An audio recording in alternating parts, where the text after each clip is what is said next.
টাকার পাহাড়, টাকা মানে টাকা, টাকা কামাতে ডলার পর্যন্ত টাকা হাতিয়ে নিয়েছে। টাকারও জাল নোট, টাকার মান।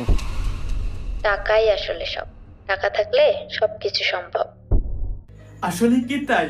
কেউ টাকার অভাবে না খেয়ে মরছে, আবার কেউ সুউচ্চ ভবন থেকে টাকা উড়াচ্ছে, কেউ ব্যাংকে জমাচ্ছে, আবার কেউ সেই ব্যাংকে ডাকাতি করছে। আজ বাংলা ব্যাংকের ছিনতাই হওয়া 11,25,00,000 টাকা। আজ 2023-এ ডাচ বাংলা ব্যাংক থেকে 11,25,00,000 টাকা ডাকাতি হয়েছিল, কিন্তু তাদের আসল টার্গেট কি ছিল? ইরাকের সেন্ট্রাল ব্যাংক থেকে 2003 সালে $920 মিলিয়ন এবং 2007 সালে দার এস সালাম ব্যাংক থেকে $282 বিলিয়ন লুটের মতো। অথবা মানি হাইস্ট সিনেমার ডাকাতি কি সুখ কিনতে পেরেছিল?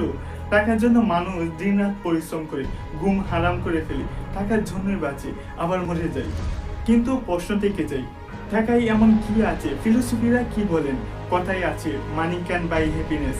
কথাটা হয়তো সত্য, কিন্তু কত টাকা হলে সুখ কেনা সম্ভব? Don't become a philosopher before you're rich. Musharraf করিমের নাটকের কথা মনে আছে নিশ্চয়ই। তো তোমার কাছে ছোট্ট একটা চাওয়া ভগবান, আমার এক বস্তা টাকা দাও। অনেকেই ভাবি এক বস্তা টাকা পেলেই খুশি হব, কিন্তু ভেবে দেখুন তো এক বস্তায় ঠিক কত টাকা ধরবে। একটা ঘটনা শুনাই। 2009 সালের সেপ্টেম্বরে ব্রিটিশ ব্যবসায়ী জোনাথন রে $2.5 বিলিয়ন মূল্যের বাড়ির সামনে আত্মহত্যা করেন। মৃত্যুর সময় তার অ্যাকাউন্টে ছিল $46 মিলিয়ন মার্কিন। বাংলাদেশি টাকায় প্রায় 504 কোটি। এখন বলুন, এত টাকা থেকেও যদি সুখ না মিলে, তাহলে টাকার মান কি? শুধু জোনাথন না, Allen Herbert, Christopher Foster, Lawrence Sons, ওয়ান প্রায় অনেক মিলিয়নিয়াররা আত্মহত্যা করেছেন। কেন? রূপকথা গল্প মনে আছে, এক মুচি টাকার চুরি হওয়ার বইয়ে খাটের নিচে টাকা লুকিয়ে রাখতো, কিন্তু সেই চিন্তায় ঘুমাতে পারত না। অর্থাৎ টাকা ভালে চিন্তাও বাড়ে।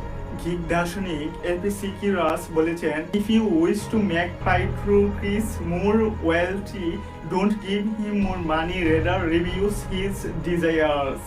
অর্থাৎ সুখী হতে চাইলে বেশি টাকা দরকার নয়, বরং চাহিদা কমাতে হবে।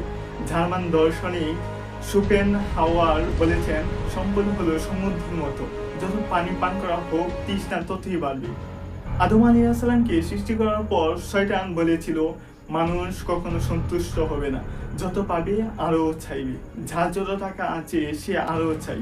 কেউ টাকার অভাবে মরছে, কেউ অন্যকে মারছে, আবার কেউ নিজেকেই মেরে ফেলছে। তাহলে বলুন, কত টাকা হলে সুখ কেনা সম্ভব?